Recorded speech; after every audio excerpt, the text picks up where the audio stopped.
Для яркой демонстрации выступления литовского активиста-историка перед литовской публикой на английском языке, чтобы было понятно более широкой общественности. На экране в качестве доказательства он приводит выступление беглых на тему того, кто же все-таки правопреемник Великого княжества Литовского и как по несчастливому стечению обстоятельств ВКЛ оказалась под чужим суверенитетом. Після Першої світової війни нашим сусідам удалося здобыть и утримать незалежную державу и перетягнуть на себе ковдру, присвоить всю историю Великого княжества Литовского, у тим ліку назви Литва и литовцы. Гучить, наприклад, в документах литовец, литвин, литовский. У 90% нават больше гаворка ідзе про жыхара Менска, про жыхара Украины, про жыхара Киева.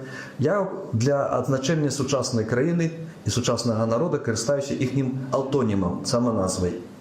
Литува, литовисы. Там 2,5 часа лекции и обсуждения, но главный вывод – недоумение, парадокс или ирония, но этих людей спонсировало литовское правительство на литовские деньги. Конкретно фонд Радиной в 2017-м от Министерства иностранных дел Литвы через фонд развития получил 30 тысяч евро, еще 30 тысяч евро в 2018-м, еще столько же в 2019-м и, конечно, 30 тысяч евро в 2020-м за передачу опыта Литвы в Беларуси и борьбу с российской пропагандой.